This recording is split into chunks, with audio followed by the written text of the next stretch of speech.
Thank you, everybody, for coming to the January meeting of the Library Marketing Book Club.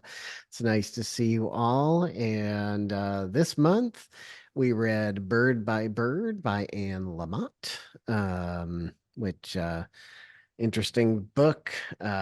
Definitely, uh, as the as at the face has an audience of people wanting to write for publication, but think there's a lot of really cool stuff that I know that I found some things pretty interesting and learned some things and heard some things that we'd heard before because this book is often quoted by other authors and other speakers. So, hey, Chris.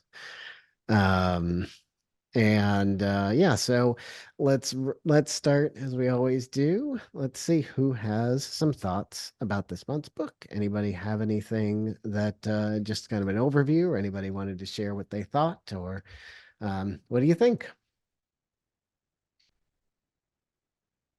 It was a fabulous audiobook. Ah, So if you didn't get a chance to actually read it, it's a good one for in your car. yeah. Yeah, I listened to it also. Yeah, the reader was great. First time through, I thought that I wasn't really paying much attention and thought, oh, this is her reading her own book. But then turned out it wasn't her. But it was somebody who did a really great job of Yeah. reading the book. So yeah, I great was way to read it. convinced that it was her. You thought so? Yeah. First quarter of it, I was like, this is definitely her. And I'm stunned that it wasn't. I thought that the narrator would just nailed every single the passion, a slight annoyance. I was very impressed. The pauses Yeah. were all in the right places. And Well, now I want to go back and listen to it. Yeah. Yeah, it's only like 6 hours long.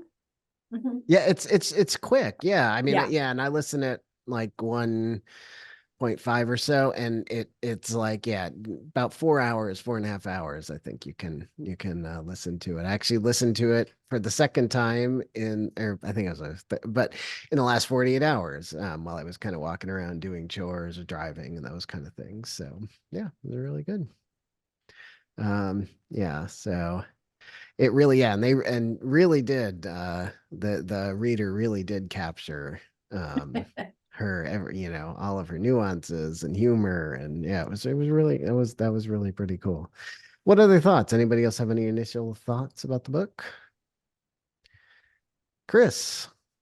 Hey, I just want to make a quick comment. Um, Anne Lamott did the Audible version. She did? I thought. Yeah. If you look in the chat, here's the Audible tag for it. Ah. Oh, that's funny. I thought for sure I was hearing read by somebody else. Now there's different versions. I found one on SoundCloud that was somebody else. Somebody else?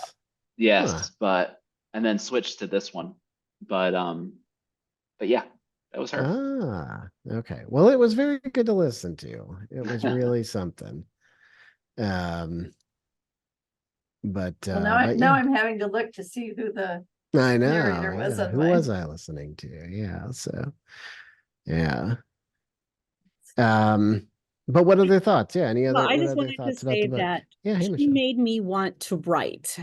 Yeah. Like, I've got so many other things that are on my plate, but she makes me want to sit down and set aside time for writing. It was just such an easy read, but just very inspirational, and oh, I should be doing that. Yeah. It was really nice. Yeah, it was definitely really, it reminds, of like Anne Handley, same thing, like kind of that practice and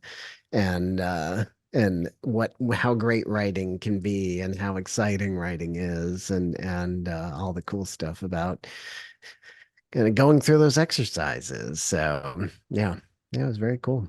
Yeah. I've read a couple other books recently about writing. I don't write, but I aspire to. And I love how this book and those books have all been not just about writing, but about living and seeing things creatively and seeing things differently.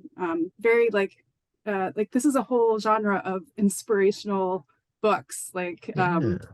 in inspirational living Mhm. within like writing books. It's really awesome. Yeah. Anna, do you have are any of the other ones that you would recommend, or any other ones that, what were some of the others if you can think of them? So the others they're actually about songwriting. Oh, So okay. there's Oh, one wow. by Dar Williams, and then one by Jeff Tweedy. Ah, And yeah. both of those are read by the musician, and so they will like play little riffs within the book and talk about their own songs. So I would highly recommend those if there's interest. They're really fun. Yeah, I've heard about the Jeff Tweedy. So who is Jeff Tweedy? I've heard about the book. Is he? He's the lead singer from Wilco, Oh, Wilco. That's right. but Yeah, yeah, he's yeah. also really good friends with Nick Offerman, and the Ah, two of them did he was part of the book that Nick Offerman did, I don't know, a year and a half ago or so, about hiking the Appalachian Trail. oh, yeah.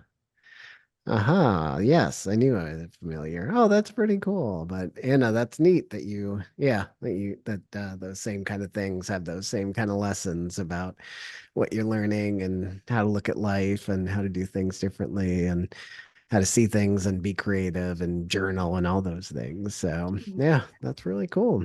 Um, yeah, there was something, and just one thing that struck me about the book.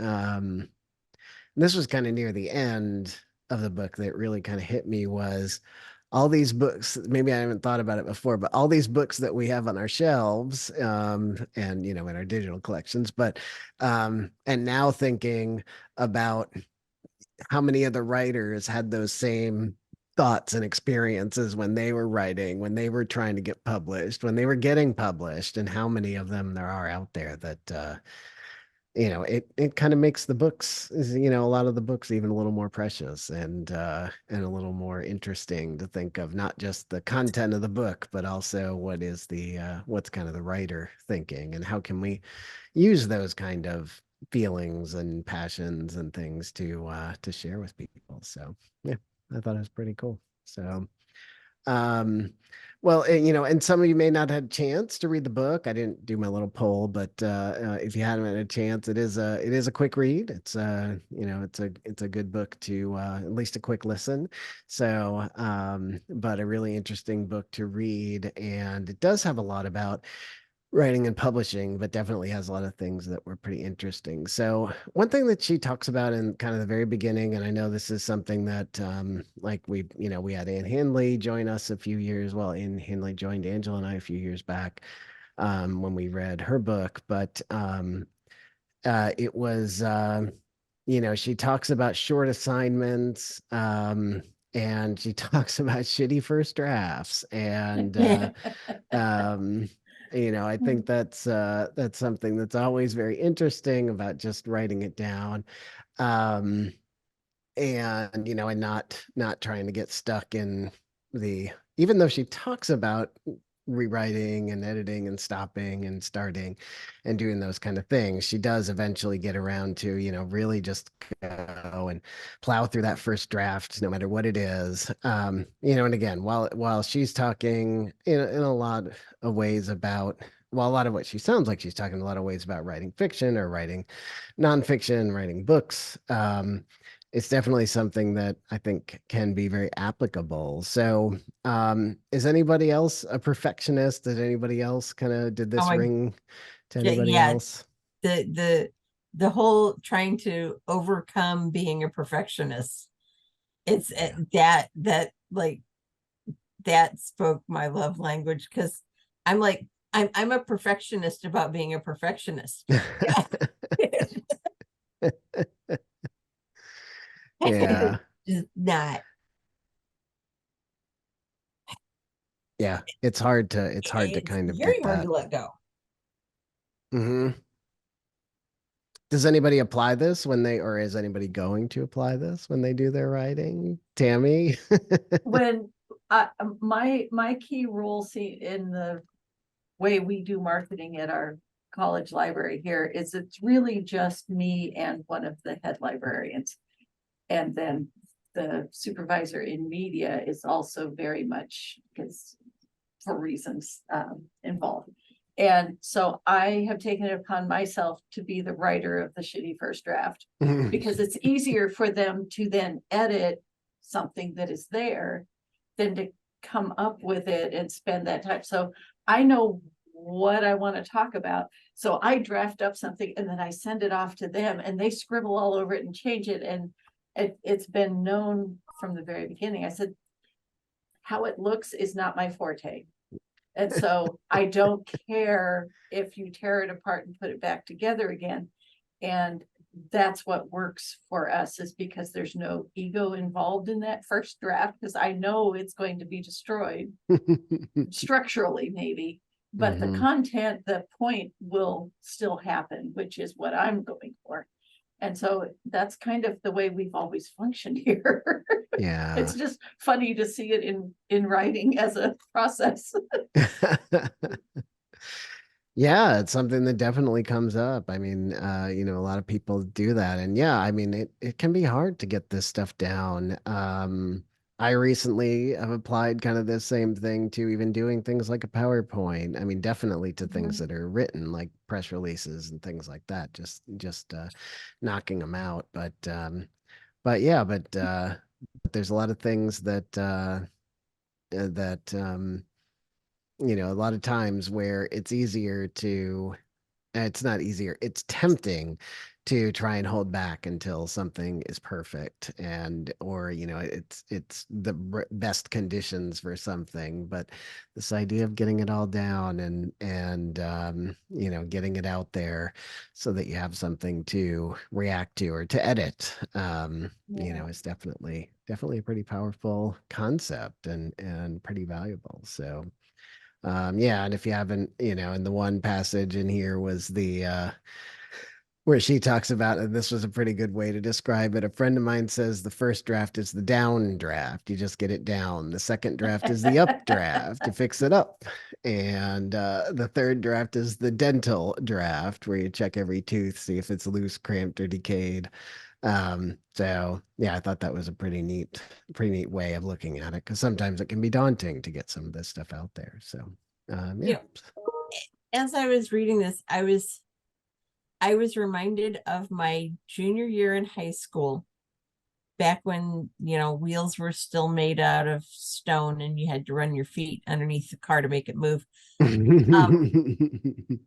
Second semester of my English class was devoted to the dreaded term paper. And I don't know how they do it today. I don't know how they do research papers today, but back then we had a little card box that was filled with 3x5 cards. Each one you had a single like note or you know, fact or whatever it was. You wrote it on a 3x5 card and you put it in the box. And then when you were ready to write your paper, you had to put the cards in order, and that was how you wrote your paper.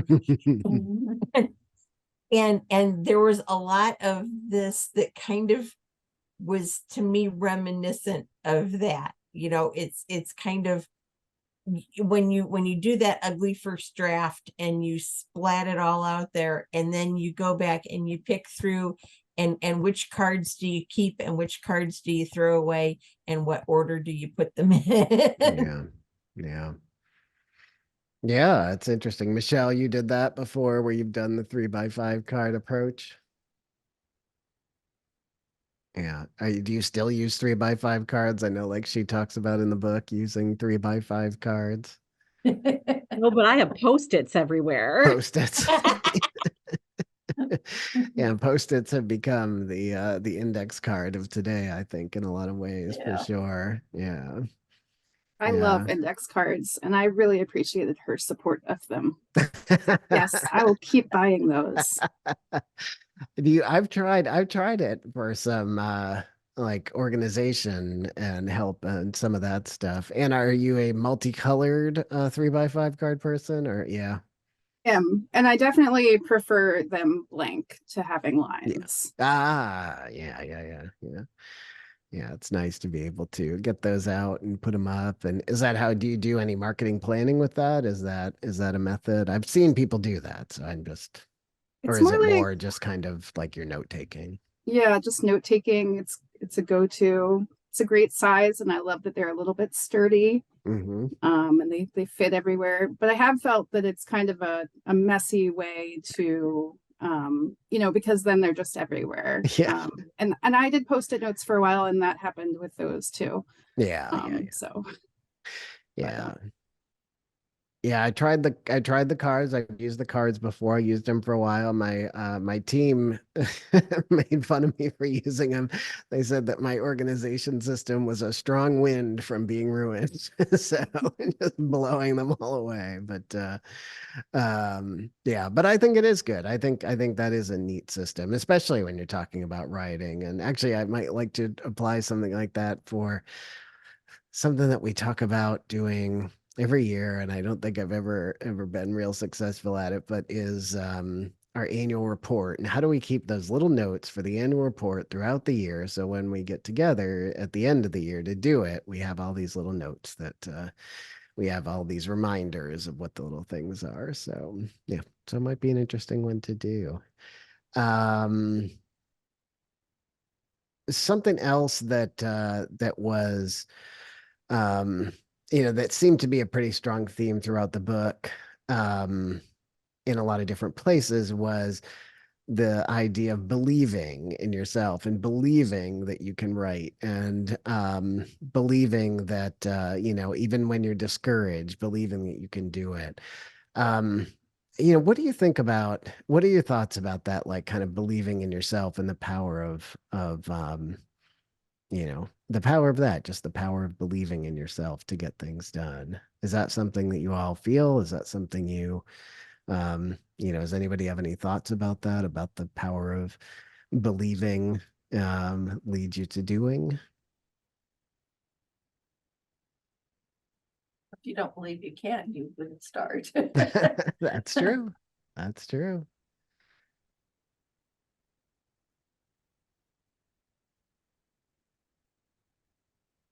I generally think that the instead of like I believe in myself, Mhm. it's more of a fake it till you make it in all aspects of life.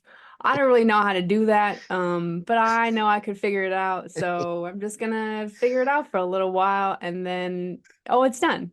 Yeah, yeah. Yeah. I think, yeah, JD, I think that's, and I know that there are a lot of people I hear, a lot of folks that come into um library marketing that I hear that are like, oh, I don't know, how this is going to work. Either they're marketers from outside the library or they're library people that have not done marketing yet. And yeah, I think that fake it till you make it can be a very strong way to um to get there, to get some progress. There's something that I read today that I thought was kind of interesting too. It was along those same lines. So there's this I may have mentioned before, but there's this um group like copywriting, I don't know really to say, like a copywriting instruction group called Copy Posse, out there on social media. If you haven't seen them, or I highly recommend you check it out. There's some great, free advice out there. There's some very inexpensive courses out there. It's all around copywriting. Um, but they had a post today, and I thought this was pretty neat. I'll post it just so you can see, read it. Maybe better to read it yourself than just hear me say it. But um, their thing was, there are people less qualified than you doing the things you want to do simply because they decided to believe in themselves. Now, their mission, of course, is to get people to do, help people develop into entrepreneur type copywriters, but I thought that fit pretty well with our discussion. So it's not all necessarily about the same level of qualifications, kind of, JD. It's like the fake it till you make it can, there's people that are doing it and they're just doing it because they believe in themselves to do it. So that was I thought, a really interesting lesson from the book. And yeah, and something that was good. Something else in the book that she Just brought if up. I Oh, go could, ahead. Yeah, go ahead, Michelle, um, please. I grew up in the power of positive thinking and Oh, yeah. mental attitude. And so I really appreciated that while it was, you have to believe in yourself, it was also, you're going to have a shitty first draft. Also, you're going to give it to someone and they're going to hate it. Like there was very much realistic expectations, even though we can believe in ourselves, but it's not this like high aspirational, yeah, it wasn't the same as the power of positive thinking. Let's just put it that way. Right, right. Yeah. Also a very good book. But well, let's say a good book, though you have to consider the time it was written because it's pretty misogynistic, but but it has some good principles to it. But yeah, I mean, yeah, I know I thought that same thing, Michelle. It was like, yeah, it was, there's a lot of there's gonna be this and it's gonna make you be upset and you're gonna be frustrated and then you're going to hate yourself and then you're going to get some good news and it's going to come out and it's going to, you're going to realize that it's not as bad. And yeah, that same thing of like, just getting that shitty first draft done so that you can get it down on paper. And then you're going to realize, oh, you know what? This wasn't really as bad as I thought. Oh, there's a good idea. There's something good. So that was really, yeah, it was a roller coaster ride, but with a lot of very intentional direction to it and where it went. So yeah, I think that, that idea of the believe in yourself and yeah, balance. Yes. Yeah, exactly. Yeah. Yeah. It's not all going to be good and it doesn't all have to be good. It can It all be has to bad. be perfect. It all has to be perfect, right? Yeah. To be good, it just has to be perfect. That's right. That's right. Yeah. Yeah. And in the end, yeah. So yeah, so I thought that was pretty neat. And there was and so yeah, any what other I mean, I'll just go through. I have some other notes from some other things, but if anybody has any other things that they thought of from the book that they want to apply, just jump on in. Um there was a part a little bit later in the book about she talked about writer's block, but is there really a writer's block? But there are creative blocks. And this actually did go, Anna, back to like the index cards. Like I'll look at my index cards, see if there's a short assignment that gets you writing. Just kind of get things down there. So, here's something to think about. I'll copy this little discussion question in there if anybody has any thoughts about it. So, what helps you push past a creative block? What helps you to get unstuck? What kind of things do you all do that help you kind of move through a creative block and kind of get back going? Anybody have anything that Definitely works for them? shifting gears. Okay, and yeah, shifting gears. Donna, describe what you mean. I mean, like, so like, at any one time, I might have 6 different things that I'm supposed to be working on as far as like program promotion or something like that. And if I get stuck on writing a description for this program or how I'm going to make the graphics look for, whatever this piece of marketing material is, whatever.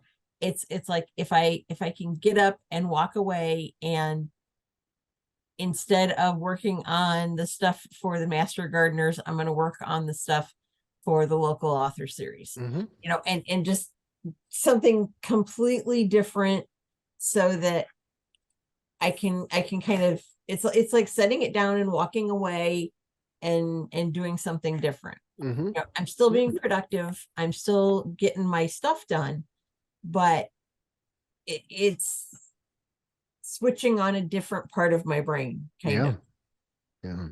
Yeah. No, it's very interesting. Yeah, exactly. Yeah, like, yes, we certainly have learned over the years that, true multitasking, doing 2 things at the same time is not possible, but shifting from one thing to another can be a good way to kind of get things back together and get things going. Rebecca, so Rebecca, you said, going to another space, can you talk a little bit about that? Like what's that like for you, and what have you found are some, some good third spaces for you? So I'm actually a indie author in my spare time. Oh, wow, So I cool. actually love coffee shops in general, or you're my typical third space. For me, it's all about people watching and just being in an environment where um, people are existing, and it just inspires me in a different way. But I think other libraries and especially going to different libraries. I just went to another library in our system, not in our branches. We don't have branches, but Okay. CleveNet yesterday, and it just inspired me to see what they're doing differently. Seeing their materials, seeing their marketing efforts is always just a great inspiration point for me. So even if I just go there to sit for a while to kind of unclog my brain, wherever that be, a coffee shop, library, park when it's warm, it just helps me kind of step back from where I'm having issues and refocus my brain. That's great. I love that idea of switching, and I I've always since I've been here, I've thought about that idea of like going out and working in the library to see what things. I don't know why I've never pulled the trigger on it though. I just do you ever feel like, I mean, do you know the staff at the other libraries, or do they? Not yet. I'm really No. relatively new to my area. Okay. I've only just been at this library since last July, so I'm still doing a lot of exploring. Yeah. And I'm working on getting a group of my nearby neighbor library marketers kind of together to Oh, gather cool. ideas. And through our bigger, larger library system, I do have a separate library marketing group where we have a Discord server where we can talk about ideas, and like I just shared our new library logo design that we were Oh. about to announce tomorrow, and we were all just talking about that and the process for it. So it's all about collaboration, which is important too, I think, for the writer's block and trying to get out of a funk. Yeah, that is fantastic. Wow, you have some really great stuff going, Rebecca. That's awesome. Um, yeah, Discord group. It's great when you can get people that's something that they're comfortable and familiar with. Yeah, a lot of great ways to share. That's really cool though, to be able to go to other locations, and I mean, I guess be able to. We all can. I mean, we all certainly, it's easy enough to go. And even for me, I'm kind of in the back office, and I certainly could go up and just sit somewhere and do some work for a little bit. We're definitely more mobile than, years and years ago when most of your stuff was wired pretty hard to your desk. So, yeah, but that's pretty cool. Michelle, did you have something that, Yeah, I was just also going to say that I'm a morning person. mm-hmm. So I definitely, if I'm getting stuck, I'm setting it aside, and I'm going to come back tomorrow morning when my brain is fresh and I'm not feeling the drain of the day. Yeah. So time of day makes a big difference for me too. Yeah, no, it's a good point. Yeah, and I've tried to do that too. I'm not a morning person myself, but I still think that I'm more productive in the morning. Like I'm not like a get up real early in the morning and kind of get everything done at home person, but what I've done is I've moved any meetings that I control to the afternoon when it's a little bit when some of that creative energy is not as strong. So yeah. But yeah, if you can take advantage of those morning hours, that's super powerful because yeah, it's usually a lot quieter in the morning. So yeah, so that's pretty cool. Other thoughts about that? When I'm struggling, starting out with a campaign or a project, Mhm. I will look around for inspiration. So in my mind, in this world, there's really nothing new. Mhm. I hate to say that, but I know like libraries No, have you're new right. programs, but in reality, there's nothing really that new. So Right. I'll just Google the type of program that I'm doing, whether it's gardening or something like that. I also like there's some hard graphic design manuals Mhm. and old magazines, and like just like Mm, the yeah. real the people with real jobs in my mind who do like the real things for real money, and and the ones that like really get out there, but just like the industry standards, or I've worked in a really like a box of a color theme for Mhm. my entire library, like my entire library, all social media and everything is in shades of green. So that's Mm. really easy for me. But if you're not in a shade range suppression, I love looking at just like lists of color schemes. I think that they are just great. That's pretty cool. Where do you find like color schemes? Where would you You find could those literally just like things? Google, Google color and I know schemes? I'm sorry for saying that, but like if No, you it's super Google cool. color schemes, you'll come up with just dozens of websites of just like rows and rows and rows and rows and rows of color schemes. You can, I think Canva I used to use this a lot. Canva used to have an entire sheet of Yeah. just color schemes. But yeah, but then and then Yeah. there's also just like I don't know what I'm doing, so I'm gonna look at some Canva templates and what do I like about that? And I don't I loathe seeing Canva templates on library. We follow like 500 libraries on all of the social medias, but like when I see that and I'm like, oh, I recognize that. I've seen that 100 times. Like for the new year, I Mm. was like scrolling through and every single one of the new year posts Mm. had the gold balloon Yeah. numbers, every single one of them. And I thought that that was hysterical. I didn't really mind that one, but like the other ones where you just take it directly from there and it doesn't, what they've put on there doesn't necessarily fit with the template, and they haven't Right. really changed enough so that it actually looks good with what they're doing. Yeah. Not to be No. rude or anything. People don't have the time to do what other people can do. So I get it, but it's still a little it still bugs me a little bit. But yeah, the inspiration from like just finding something that may be even close to what I'm looking for and thinking to myself, what do I like about that? What do I hate about that? And how Mhm. do I fix it to what I'm trying to do? That's a Yeah, great way to do it. Yeah. Donna, go ahead. somebody who looks at our social media feed is going to get really bored with seeing the exact same evergreen Happy New Year graphic that I created from scratch like 4 years ago. But I use it every year, and Yeah. it's just like that's our Happy New Year. It doesn't have a year on it. It just I love it. you know, it's got a nice image. It's got a fun font. It's got it. That's Yeah. the thing. Yeah. I'm not going to reinvent the wheel every year because I don't Exactly. There's I drew an outline of Martin Luther King probably 5 years ago. I still use it.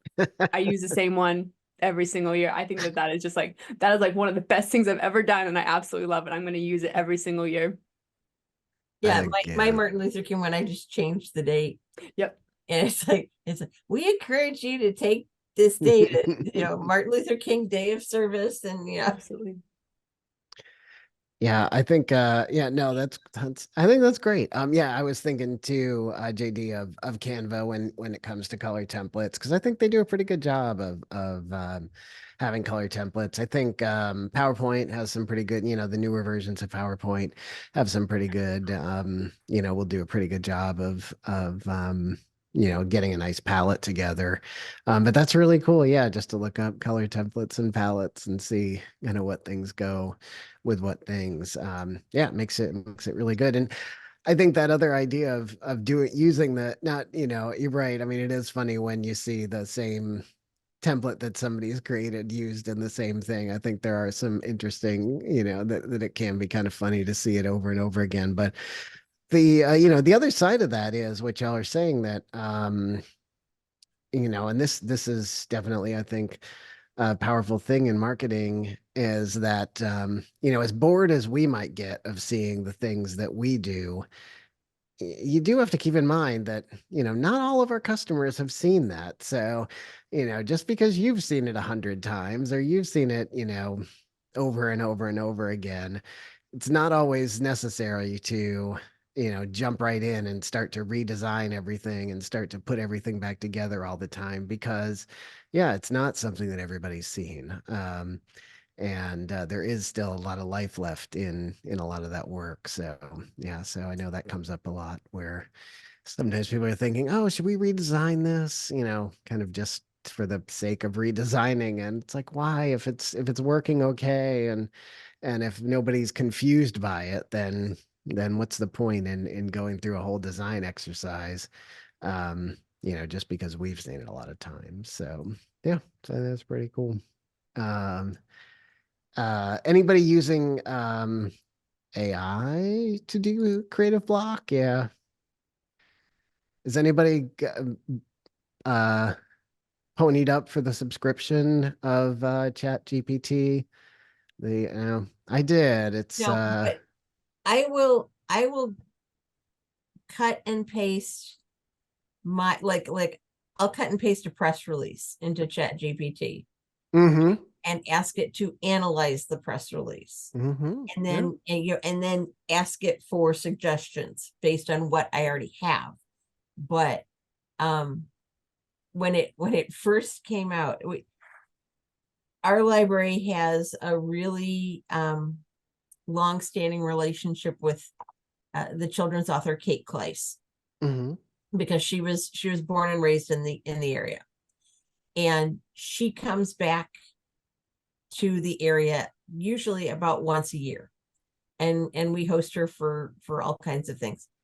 Her brother is also a writer. Mm-hmm. When Chat GPT first came out, I was just playing around with it, and it's like, I know Kate, I know, and I was like, write a bio for Kate Kleiss. And it wrote a bio, Mm-hmm. and it said she won this particular award. And I was like, okay, I know she didn't win that award. Oh Her no. bio. Yeah. And I said, well, what book did she win this award for? And she said, well, she won this award for this book. I said, okay. What? But the year that ChatGPT was telling me she won the award was 4 years before that book was ever written. Oh no. and the award was the one that her brother had actually. Oh yeah. Oh boy. Yeah. Facts are maybe not the best. Yeah. Yeah. The best description I have ever heard of ChatGPT is you have to treat it like an over enthusiastic intern Yeah. who is all knowing, eager to please, and sometimes lies. Yeah. That's a good way to put it for sure. Yeah. Yeah. So yeah. So it can, yeah. So for facts, maybe it's not the best place to still get your facts from. But it can be interesting for creativity though. I mean, it can be useful. And the newer version, like the paid version, it's not terribly expensive, but it does give you some other options to do some other things. So I've been playing around a little more. And yeah, I think it's pretty cool. Chris, I'm going to put you on the spot with this question just because I'm curious. Because Chris is a video production that's his forte. Chris, do you all use something like AI for anything that you all do? Is that something you all have used? Yeah, our creative director has been using Chat GPT for a couple things. She'll use it for the shitty first draft, Yeah. basically. Pitch writing, creative concept, all that kind of stuff. Just getting that down so she can get right into, the meat of the intelligence. But also storyboarding, because you can also describe images Mm-hmm. and have Chat GPT create those images for you. And then you can give feedback and all that kind of stuff. And so typically with storyboarding a concept, you'll use like an Adobe stock photo or something like that. But in this case, it's so much more accurate and custom feeling. Now you got to look out for a chair that has only 3 legs or something like that. Like weird stuff happens. Yeah. But she's been really happy and enthused with that. So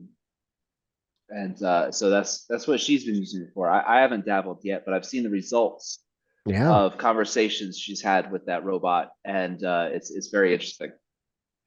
That's really cool. Well, thanks. Yeah, I was curious, in that kind of that kind of productivity that you use that. That's pretty neat. That's pretty cool. Something that we talked about a little bit too, that also, just going back to the book for a second, that we talked about was having somebody to be your like creative, well, what this person called it is creative midwifery. So to have somebody that you go to for your, to help with getting your drafts edited and getting things. Does anybody have somebody? Does anybody have somebody that they go to, teammates, team members, friends that help you with those kind of things? Tammy, I think you mentioned that you might have some folks. Anybody else use that method? Have somebody to go to? And if not, use this group.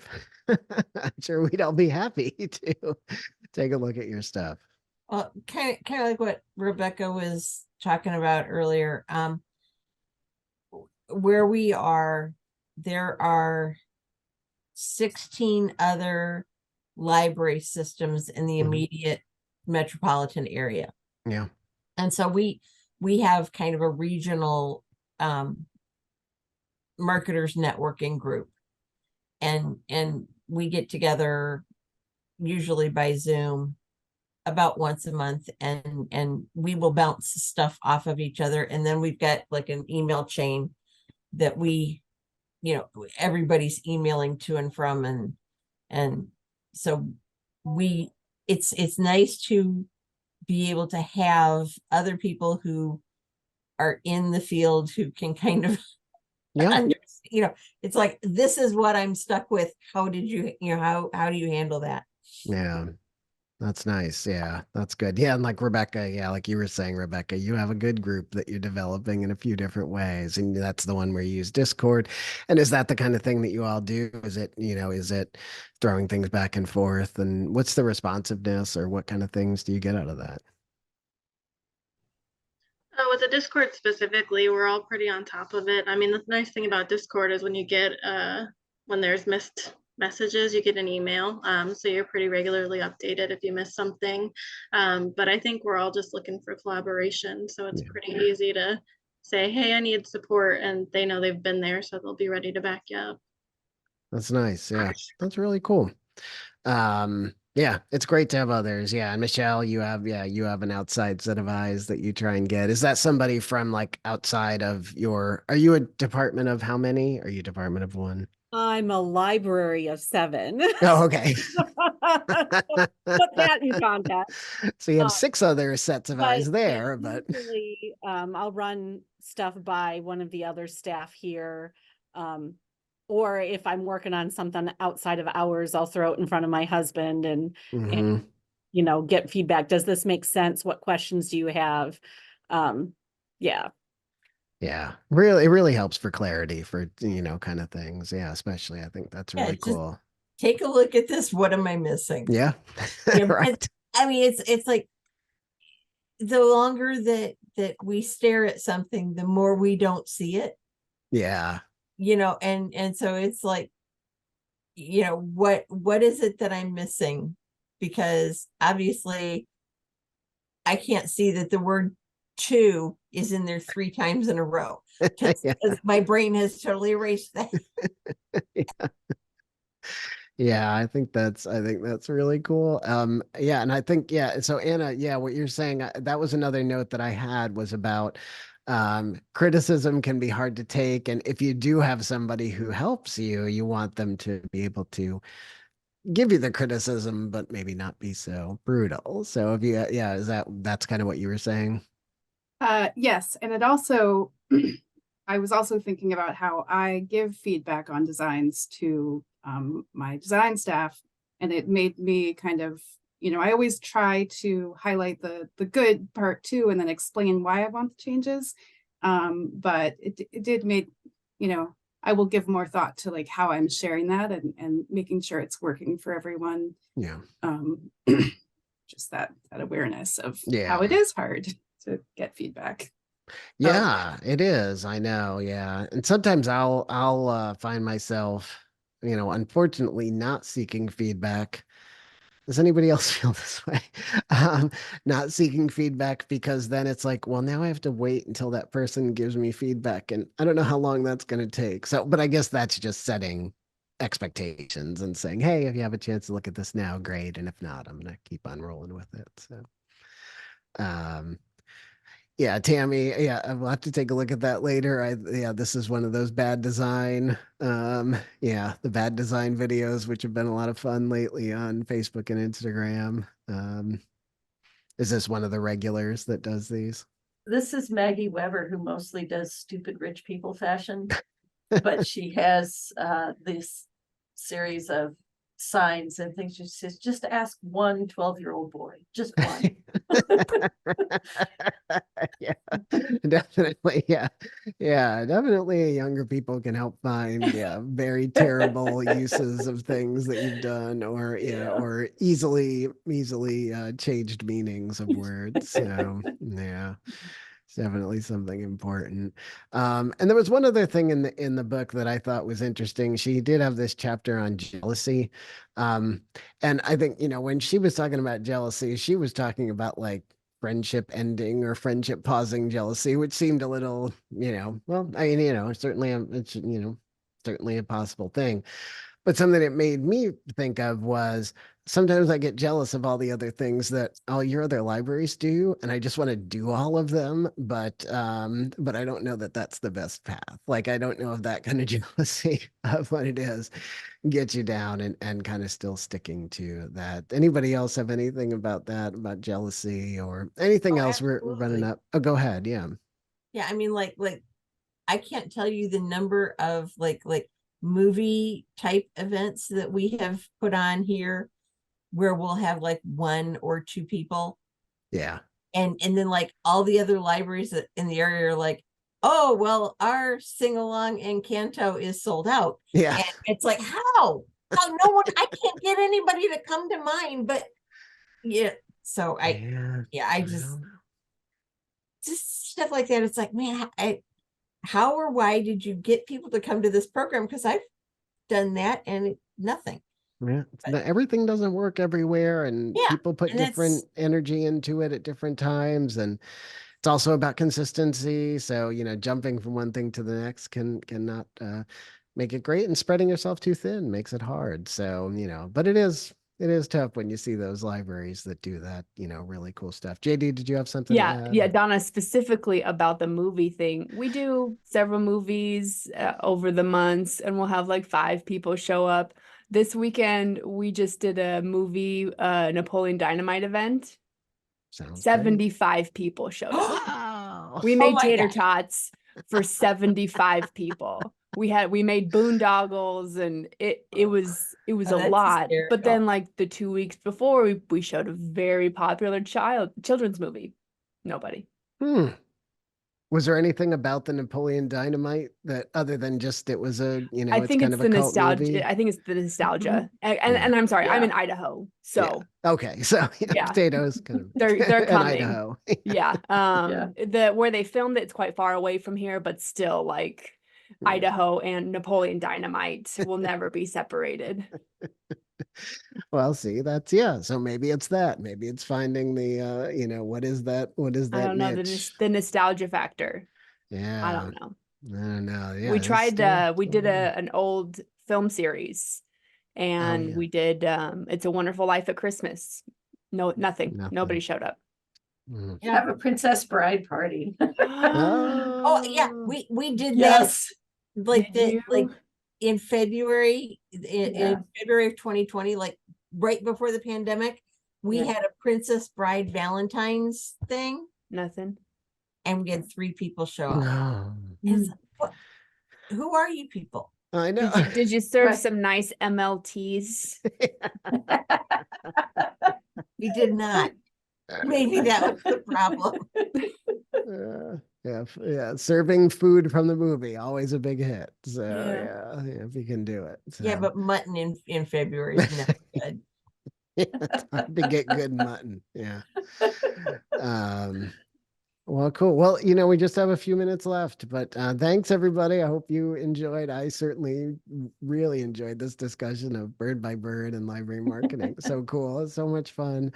But yeah, so So next month we are reading Break the Wheel by Jay Kunzo. I have reached out to Jay a couple times to see if he would join us. I have not heard back. But we'll see. It would be really neat. But otherwise, it's a really cool book. He's a really smart guy.